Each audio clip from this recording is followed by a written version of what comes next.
मैं अयोध्या से आप सभी लोगों का स्वागत करता हूं और अभिनंदन करता हूं और सादर प्रणाम भी करता हूं। सावन के इस पावन पवित्र मास में शिव कथा का सुनना, श्रवण करना सबसे अधिक फलदायक बताया गया है। आज शिव महापुराण के कथा के क्रम में आज मैं आप लोगों को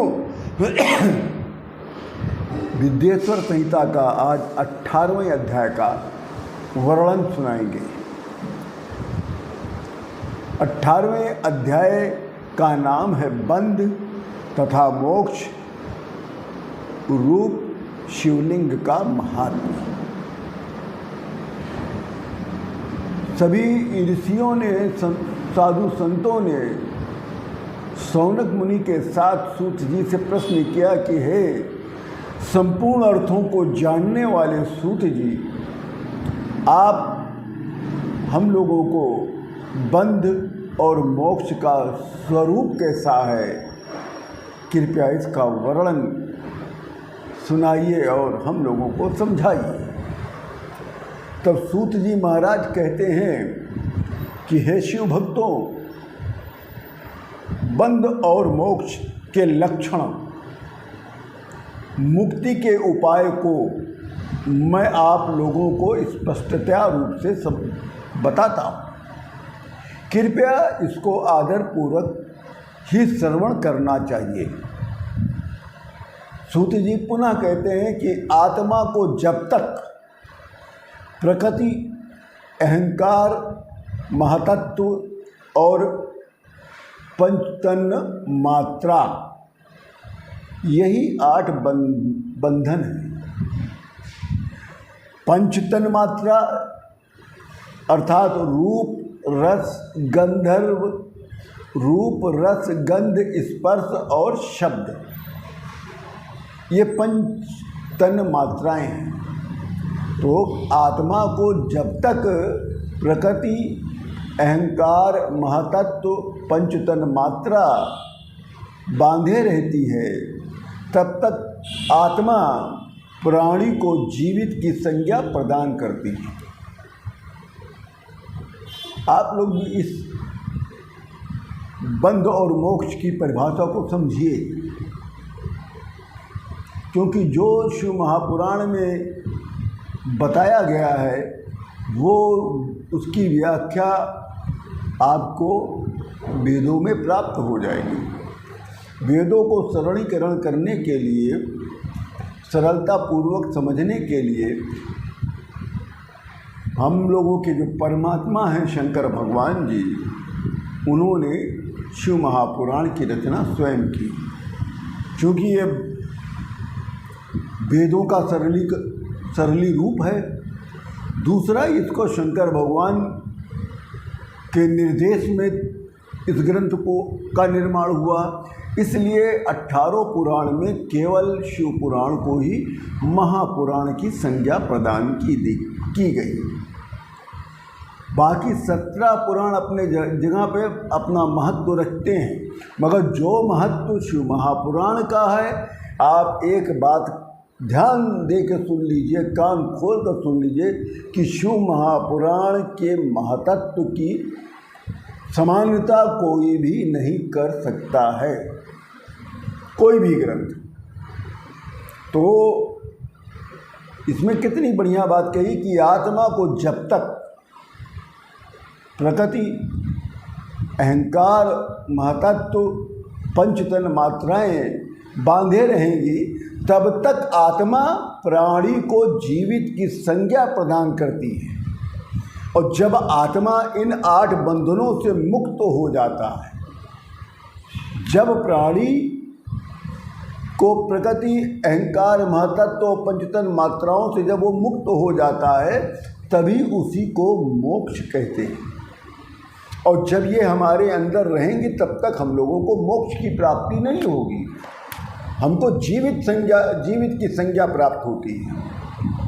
दूसरे शब्दों में इसको समझिए आप, सूत जी कहते हैं कि सरल शब्दों में हम आप लोगों को समझा रहे हैं। इन 8 तत्वों को बस में कर लिया जाता है।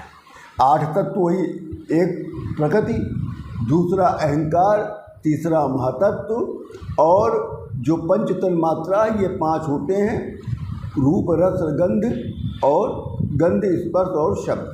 तो 5 और प्रकृति महत्व और अहंकार, ये 3 मिला के 8। इन 8 तत्वों को बस में यदि कर लिया जाता है, इसी बस में करने की क्रिया को ही मोक्ष कहते हैं। जो भी व्यक्ति अपने जीवित अवस्था में इन 8 बंधनों को अपने बस में कर लेता है, उसको जीवित अवस्था में ही मोक्ष की प्राप्ति हो जाती है। प्रकृति बुद्धि, महतत्व को बुद्धि ही कहते हैं।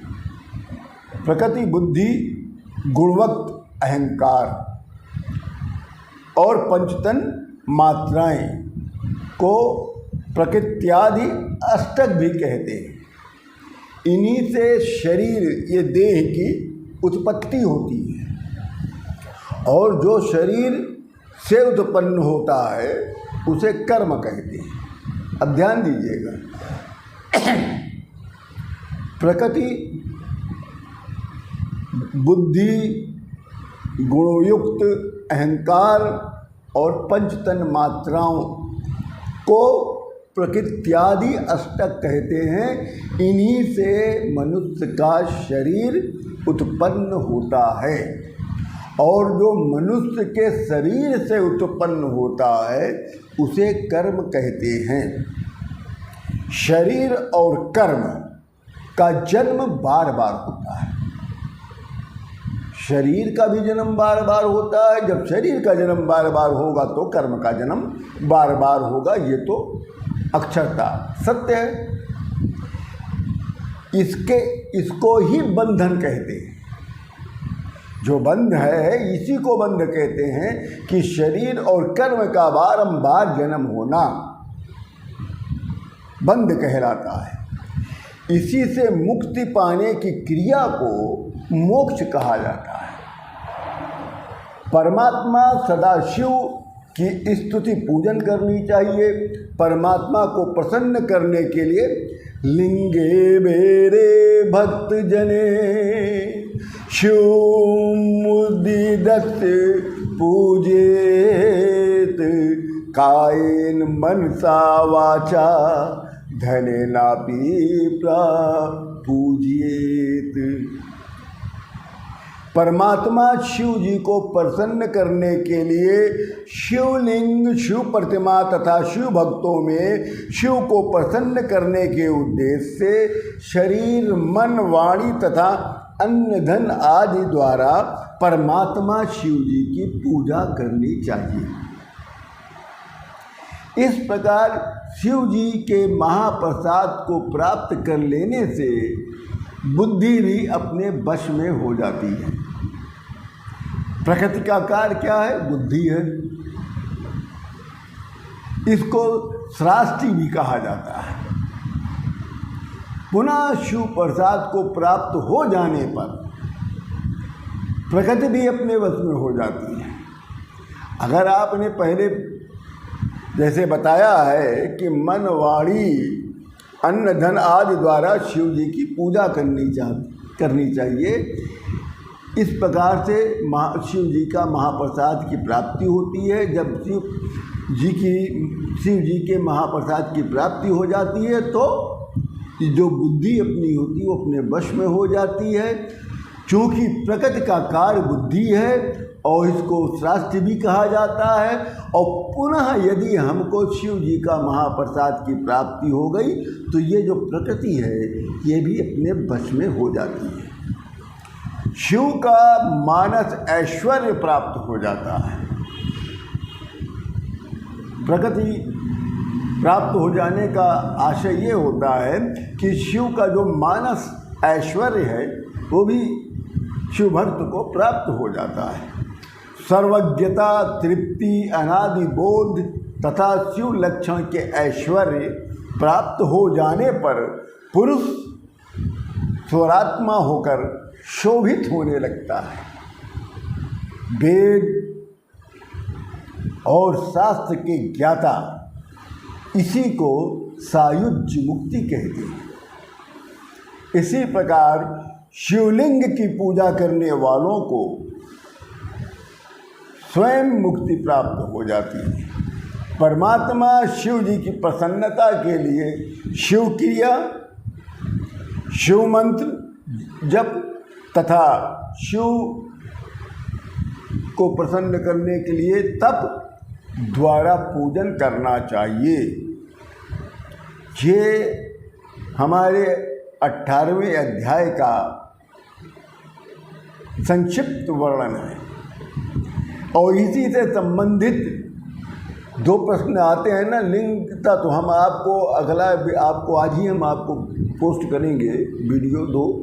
एक वीडियो दे रहे हैं कि लिंग कितने प्रकार के होते हैं, इनके क्या वेद हैं, और दूसरा मैं दे रहा हूँ जो भस्म हम लोग लगाते हैं इसके विषय में इसी शिव महापुराण के से हम आप लोगों को 2 वीडियो अपलोड करेंगे आज। इस अध्याय को पूर्ण करने के उपरांत आप लोगों से मैं विदा चाहता हूँ। जय जय श्री राम।